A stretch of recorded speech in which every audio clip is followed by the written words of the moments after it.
तो स्वागत है आपका राजस्थान आर्ट कल्चर की इस अमेजिंग क्लास में।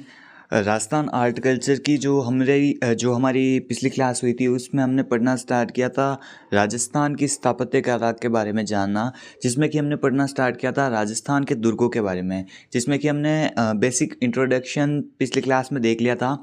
आज की क्लास में हम स्टार्ट करने वाले हैं राजस्थान के जो प्रमुख दुर्ग हैं उनके बारे में। जैसे कि हमने पिछली क्लास में देखा था कि राजस्थान का दुर्गों की दृष्टि से तीसरा स्थान है, मतलब भारत में सर्वाधिक दुर्ग महाराष्ट्र में है, उसके बाद सर्वाधिक दुर्ग एमपी में है या फिर मध्य प्रदेश में है, और उसके बाद थर्ड नंबर पर सर्वाधिक दुर्गों वाला स्थान राजस्थान है, और राजस्थान में भी सर्वाधिक दुर्ग जयपुर में है। परंतु अगर हम इतिहास की दृष्टि से देखें तो सबसे गौरवशाली इतिहास मेवाड़ वंश का रहा है या फिर मेवाड़ साम्राज्य का रहा है, जहाँ पर सबसे अधिक जो गौरवशाली दुर्ग हैं वहाँ पर स्थित है। तो आज की इस क्लास में हम राजस्थान के प्रमुख दुर्गों में पढ़ने वाले हैं मेवाड़ के प्रमुख दुर्ग, जिसमें कि सबसे पहले हम पढ़ने वाले हैं चित्तौड़गढ़ दुर्ग के बारे में।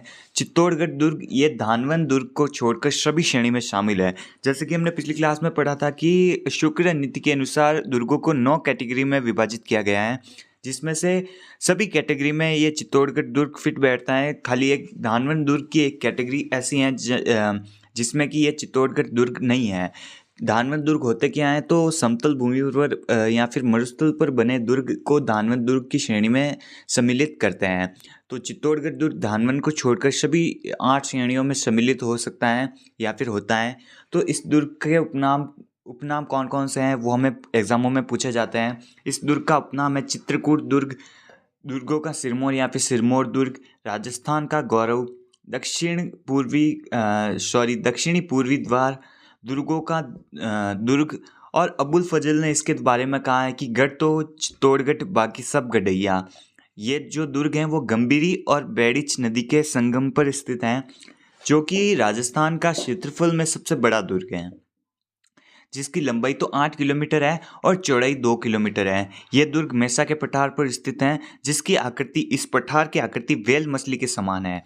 इस दुर्ग का निर्माण 7वीं सदी में चित्रांगद मौर्य या फिर चित्रांग मौर्य द्वारा करवाया गया, और राणा कुंभा ने इस दुर्ग का रिनोवेशन कराया था या फिर पुनर्निर्माण करवाया था। तो इसी कारण राणा कुंभा को इसका आधुनिक निर्माता माना जाता है। जैसे कि हमने पिछली क्लास में पढ़ा था कि श्यामल दास जिन्होंने वीर विनोद लिखा था उसमें बताया था कि 84 में से 32 दुर्गों का निर्माण राणा कुंभा द्वारा करवाया गया। इसी कारण कुंभा को राजस्थान या फिर मेवाड़ की स्थापत्य कला का जनक कहा जाता है। उसके बाद हमें देखना है कि इस दुर्ग को दिल्ली से मालवा व गुजरात के रास्ते पर स्थित है, मतलब ये दिल्ली से गुजरात जाने वाले रूट पर स्थित हैं। तो इसका एक सामरिक महत्व भी होता है। उसके बाद ये एकमात्र ऐसा दुर्ग है जिसमें कृषि की जाती है। इस दुर्ग को 21 जून 2013 में विश्व धरोहर सूची यूनेस्को की विश्व धरोहर सूची में सम्मिलित किया गया। राजस्थान के 6 दुर्ग ऐसे दुर्ग हैं जिनको यूनेस्को की विश्व धरोहर सूची में सम्मिलित किया गया। पिछली क्लास में हमने उसकी ट्रिक देख ली थी, अगर आपने पिछली क्लास नहीं देखी तो वो भी आप देखना ज़रूर। उसके बाद दिसंबर 2018 में चित्तौड़गढ़ दुर्ग पर 12 रुपये का डाक टिकट जारी हुआ, और प्रतिवर्ष चैत्र कृष्ण एकादशी को चित्तौड़गढ़ दुर्ग में एक मेला पड़ता है जो है जोर मेला।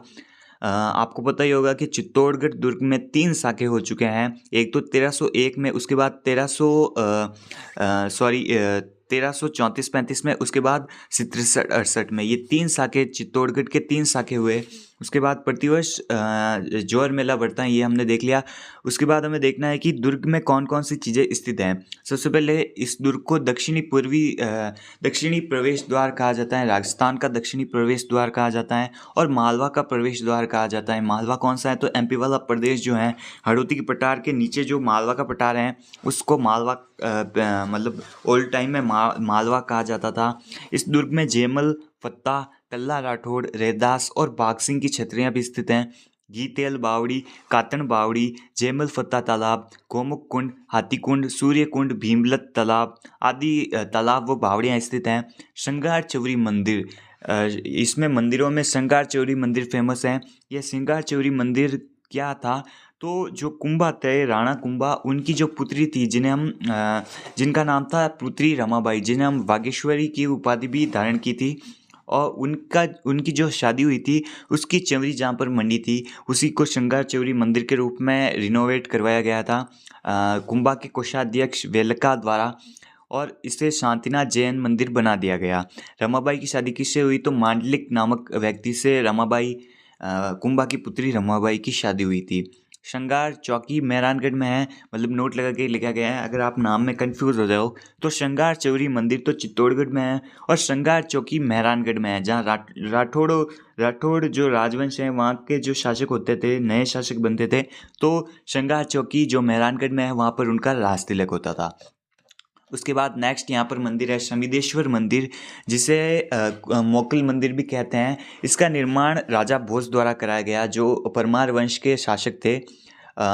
1011 से 1055 ईस्वी के मध्य इस शमिदेश्वर मंदिर का निर्माण हुआ था। ये नागर शैली में बनवाया गया था राजा भोज द्वारा, और मोकल ने इस मंदिर का रिनोवेशन किया था, तो इसी कारण इसका पुनर्निर्माण होने पर इस मंदिर को मोकल का शमिदेश्वर मंदिर के नाम से भी जाना जाता है। उसके बाद सतबीसी देवरी मंदिर या फिर सतबीसी देवरा मंदिर, इसमें क्या है तो इसमें 7-20 मतलब 27 छोटी छोटी देवियों का मंदिर है, जो और अब इसको जैन मंदिर भी बनाया गया। तो जैन धर्म के 24 तीर्थंकरों को समर्पित ये मंदिर सतबीसी देवरा मंदिर है, जो चित्तौड़गढ़ दुर्ग में स्थित है। उसके बाद तुलजा भवानी मंदिर, जो कि राठौड़ों की कुलदेवी शिवाजी की कुलदेवी है, जिसका मंदिर का निर्माण बनवीर द्वारा कराया गया 1536 से 1540 ईस्वी में। ये बनवीर था कौन तो ये दासी पुत्र था, जिन्होंने विक्रमादित्य की हत्या करके उदय सिंह को भी मारना चाहता था, परंतु पन्नादाई ने उदय सिंह को बचा लिया था। तो इस बनवीर ने ये दासी पुत्र था जिन्होंने विक्रमादित्य की हत्या करके मेवाड़ पर अपना कब्जा कर लिया या फिर चित्तौड़गढ़ पर अपना कब्जा कर लिया। उसके बाद कुंभश्याम मंदिर, मतलब ये प्रारंभ तो शिव मंदिर था, परंतु बाद में कुंभा द्वारा इसे विष्णु मंदिर का निर्माण करवाया गया, मतलब इसको शिव मंदिर से विष्णु मंदिर में चेंज करवा दिया गया। इसकी शैली कौन सी है तो कुंभश्याम मंदिर की शैली पंचायतन शैली है।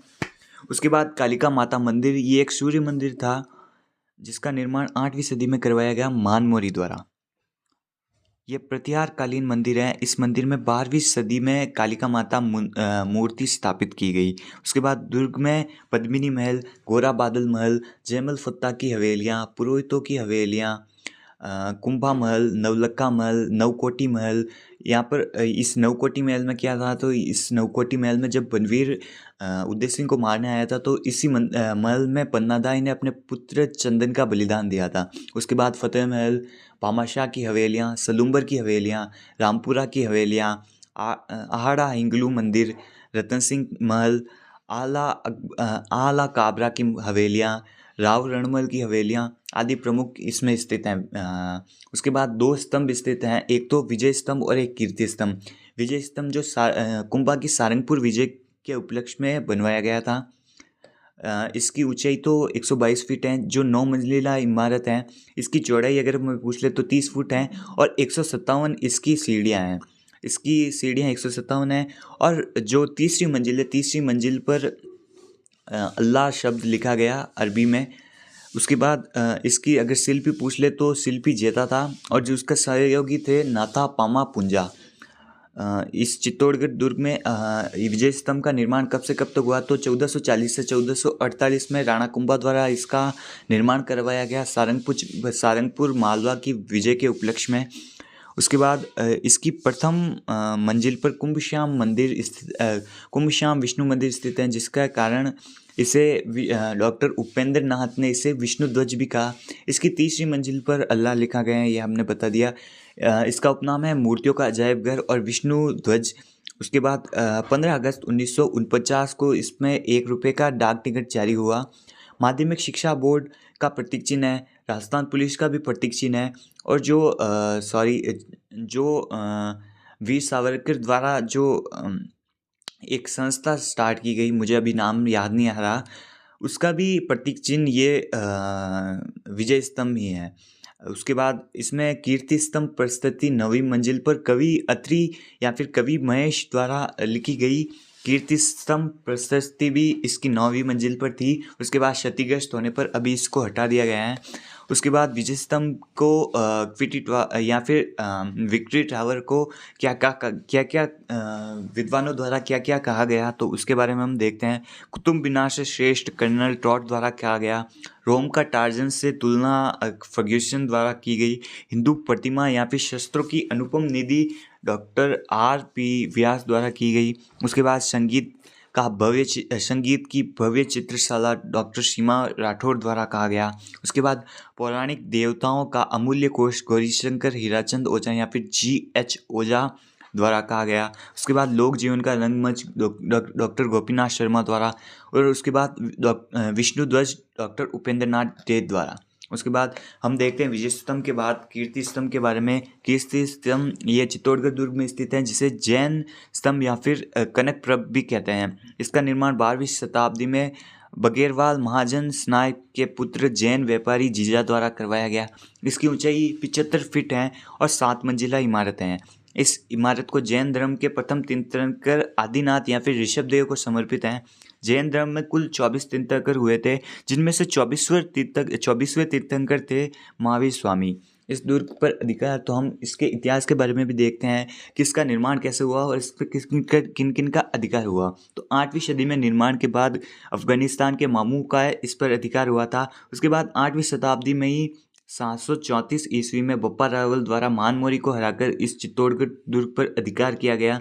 उसके बाद मालवा के परमार राजा मुंज द्वारा इस चित्तौड़गढ़ पर अधिकार किया गया। और इस मुंज का ही वंशज था राजा भोज, जिन्होंने सोमेश्वर मंदिर का निर्माण इस चित्तौड़गढ़ दुर्ग में करवाया। उसके बाद सोलंकी राजा जयसिंह सिद्धराज ने इस पर चित्तौड़गढ़ दुर्ग पर अधिकार कर लिया। उसके बाद 12वीं शताब्दी में गुरिल्लों का पुनः इस पर अधिकार हो गया और इल्तुतमिश ने जयद्रथ सिंह द्वारा 12वीं सदी में इस पर पुनः अधिकार कर दिया गया। और जयद्रथ सिंह और इल्तुतमिश का युद्ध हुआ था। उस युद्ध में इल्तुतमिश हार तो गया था, परंतु इन्होंने नागदा को तहस नहस कर दिया। और जयद्रथ सिंह ने उसके बाद चित्तौड़गढ़ दुर्ग को या फिर चित्तौड़गढ़ को अपनी राजधानी बनाया था। 1303 में अलाउद्दीन खिलजी द्वारा दिल्ली के अलाउद्दीन खिलजी ने 1303 ईस्वी में यहाँ पर अधिकार कर दिया गया और इसका नाम बदलकर खिजराबाद कर दिया गया।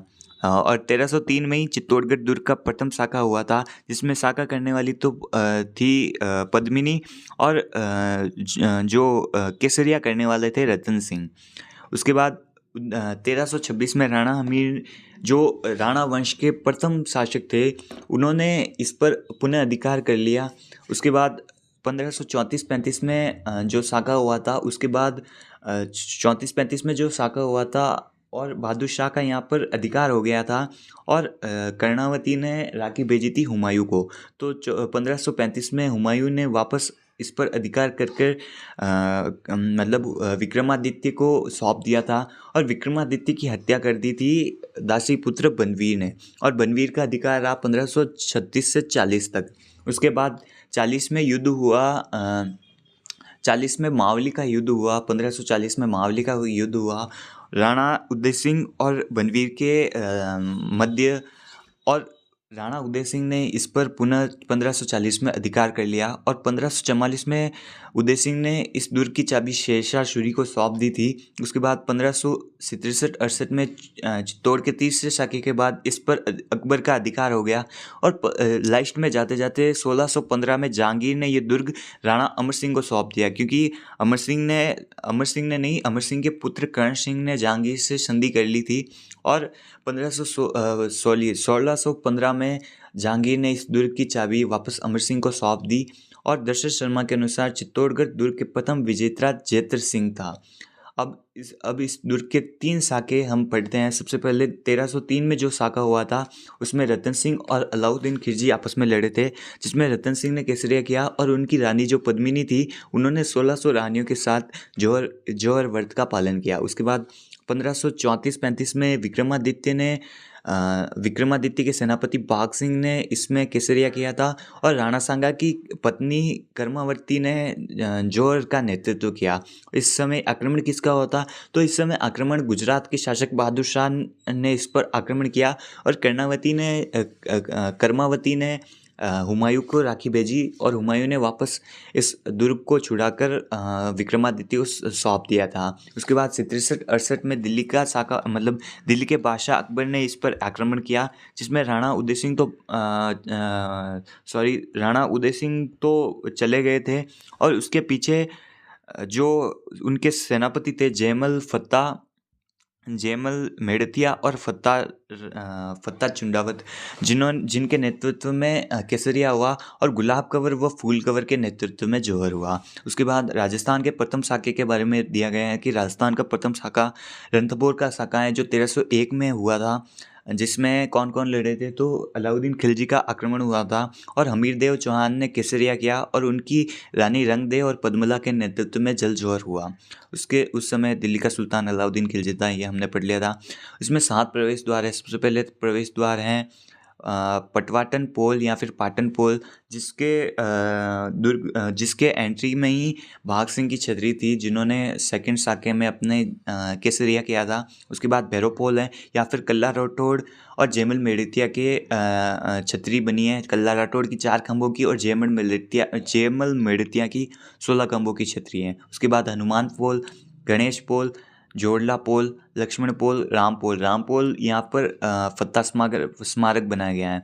इसके पूर्व के द्वार को सूरज पोल कहते हैं। इसके उत्तरी द्वार को लाखोटा बारी कहते हैं, जिस ओर से 1567-68 में आक्रमण हुआ और अकबर ने अपना मोर्चा लगवाया। दुर्ग के बाहर 1567-68 में अकबर के समय चित्तौड़ी मोहरी मगरी या फिर मोहर मगरी का निर्माण करवाया गया और कुंभा ने एक रथ मार्ग बनवाया था। ये मोड़ मगरी क्या है? तो दुर्ग की ऊंची ऊंची दीवारों पर चढ़ने के लिए एक रेत या फिर पत्थरों का एक टीला बनाया जाता है, जिसे पाछोटा कहते हैं। उसी का निर्माण अकबर के समय करवाया गया था। तो उसके बाद हम शेवाना दुर्ग जो प्रतापगढ़ में है इसके बारे में पढ़ेंगे और कल की क्लास में हम पढ़ेंगे कुंभलगढ़ दुर्ग के बारे में, जो राजसमंद में स्थित है, जो कि मेवाड़ के एक दुर्ग की श्रेणी में आता है। तो आज के लिए बस इतना ही। हम मिलेंगे इसके नेक्स्ट क्लास में, तब तक के लिए बाय।